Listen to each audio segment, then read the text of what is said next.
안녕하세요. 오늘의 사연입니다. 구독과 좋아요 한 번씩 부탁드릴게요. 바로 사연 시작하겠습니다. 제 이름은 유지영이고 37살의 지방공무원으로 근무하고 있어요.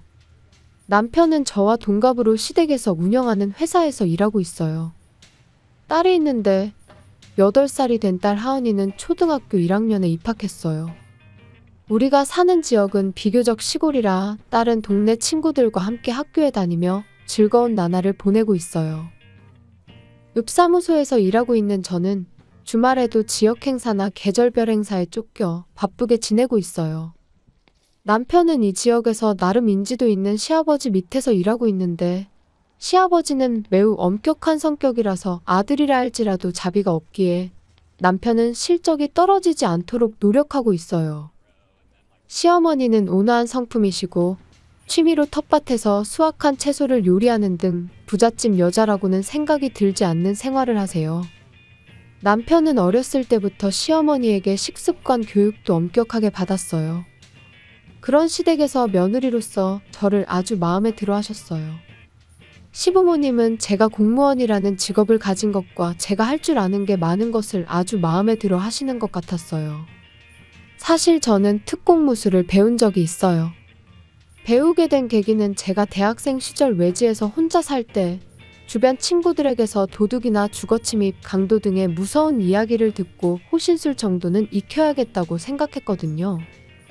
원래 몸을 움직이는 것을 좋아해서 헬스장에 다니고 있었는데 같은 헬스장 건물에 특공무술 도장이 있어서 배워봤는데 몸놀림이 좋다는 사범의 권유로 졸업할 때까지 계속 배우게 된 거죠. 주민센터에서 근무하기 시작한 후에는 일주일에 한 번씩 다른 지역 주민센터에서 어린아이들에게 호신술을 가르치는 선생님을 도와주곤 했어요. 선생님은 연세가 많으셨기 때문에 미취학 아이들을 돌보는 게 제 역할이었죠. 남편과 사귀고 시부모님께 인사드리러 갔을 때 다른 취미가 없어서 특공무술을 한다고 했더니 시어머니가 운동하는 여자 멋지다며 아들이 좋은 며느리감을 데려왔다고 하셨어요. 특공무술 덕분에 시어머니의 인정을 받아 우리 결혼 생활은 순조롭게 진행되었어요. 새 학기가 시작되고 저는 연수를 위해 일주일간의 출장을 앞두고 있었어요.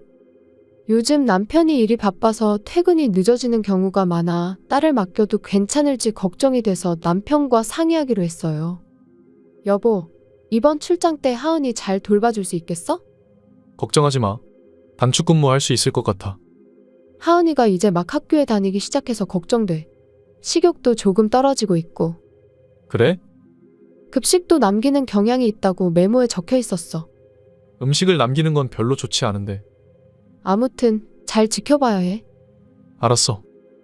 출장 중에도 가끔 남편에게 전화를 걸었지만 별일 없다고 했어요. 처음 이틀은 딸과 통화도 하게 해주었는데 3일째부터는 일찍 자고 있다느니 숙제 중이라며 전화를 바꿔주지 않았어요.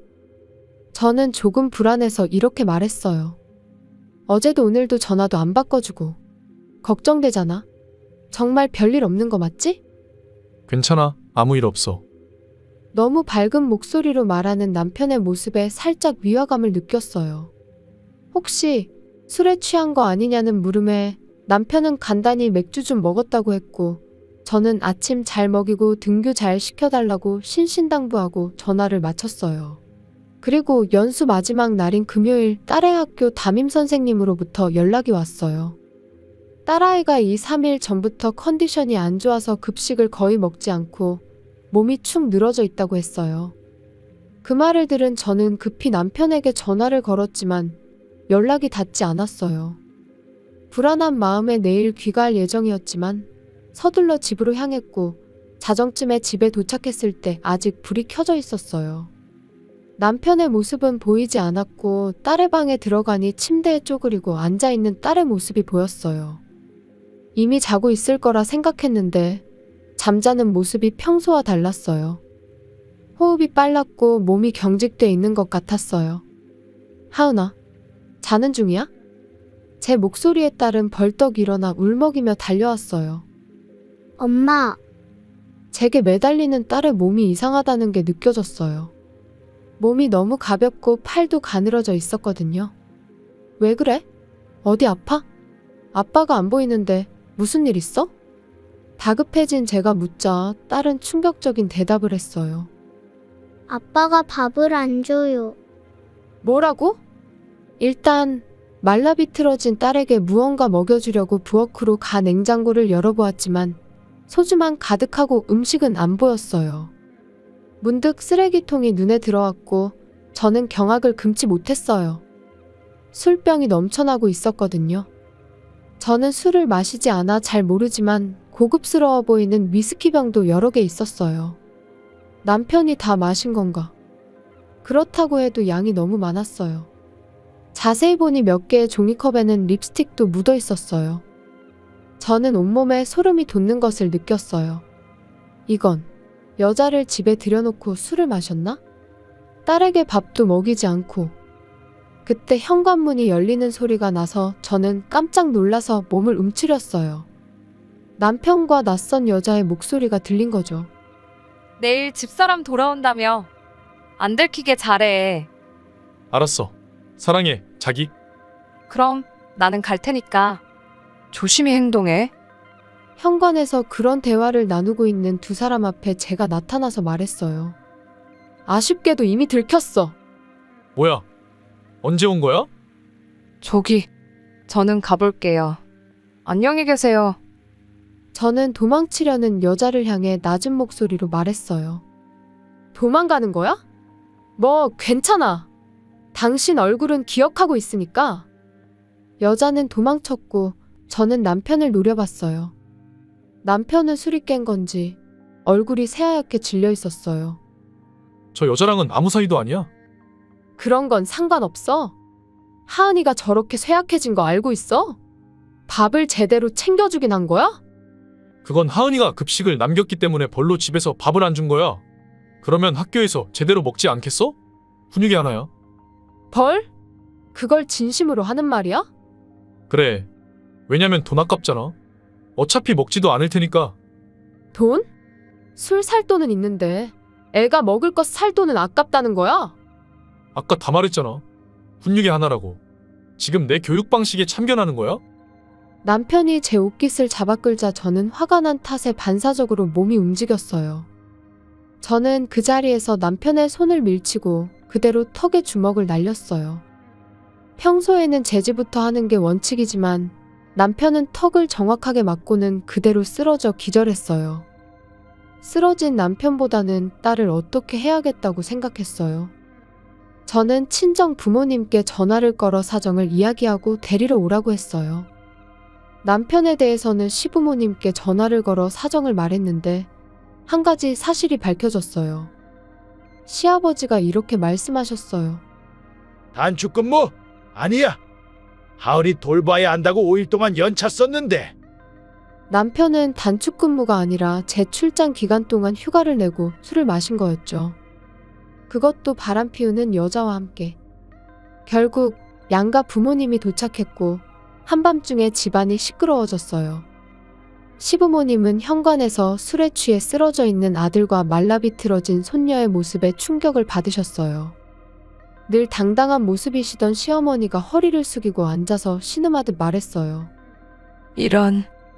이렇게 하은이가 야위어지다니. 할아버지, 할머니, 배고파요. 딸은 눈물 한 방울 흘릴 힘도 없는 듯이 말했어요. 부모님이 음식을 사오셔서 배고픈 딸에게 먹였더니 딸이 몇 입 먹자마자 복통을 호소하며 주저앉았어요. 엄마, 갑자기 배 아파요. 얼굴이 새파랗게 질리고 땀을 흘리며 숨을 헐떡이는 딸의 모습에 우리는 급히 구급차를 불렀어요. 저는 딸과 함께 구급차를 타고 병원으로 갔고 그대로 딸은 입원하게 되었죠. 딸은 며칠 동안 제대로 된 식사를 하지 않아 갑작스러운 칼로리 섭취에 몸이 따라가지 못해 쇼크가 온 거였죠.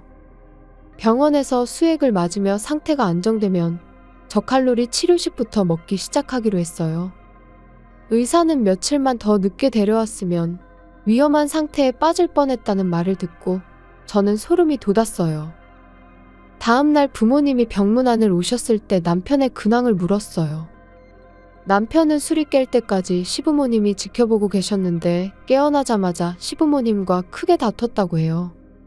남편의 말에 따르면 자신도 엄한 훈육을 받아왔기 때문에 그것을 그대로 딸에게 행한 것이라며 저를 폭행으로 고소하겠다며 으름장을 놓았다고 해요. 시부모님은 자신들의 훈육이 어릴 적 남편에게 제대로 전달되지 않은 것 같다며 슬퍼하셨어요. 아들아, 한 대 맞은 게 그렇게 억울해? 하은이가 당한 거 생각하면 100번은 더 맞아야 했는데 우리한테 맞으면 우리도 고소할 거야. 두 분의 반협박에 남편은 고소를 포기했다고 해요. 딸은 순조롭게 회복돼서 퇴원했고 퇴원 후 친정 부모님의 집에서 한동안 지내게 됐는데 딸은 아빠가 집에서 술 마셔서 집이 싫다며 할머니 집이 좋다고 했어요. 딸은 제가 없을 때 아빠가 술 마시는 모습을 보고 너무 싫었던 모양이에요. 술에 취한 남편은 딸의 원망스러운 눈빛을 보고는 소리를 질렀다고 해요. 언제부터 남편이 그렇게 술에 빠지게 되었는지 저는 그때 알아채지 못한 게 후회돼요. 바람도 피웠고 이혼할 의사가 확실했기 때문에 저는 시댁에 연락해 이혼을 논의하자고 제안했어요. 서로의 부모님과 변호사의 입회하에 저는 오랜만에 남편과 마주했어요. 남편은 한동안 술을 끊은 상태라 그런지 차분한 모습이었어요.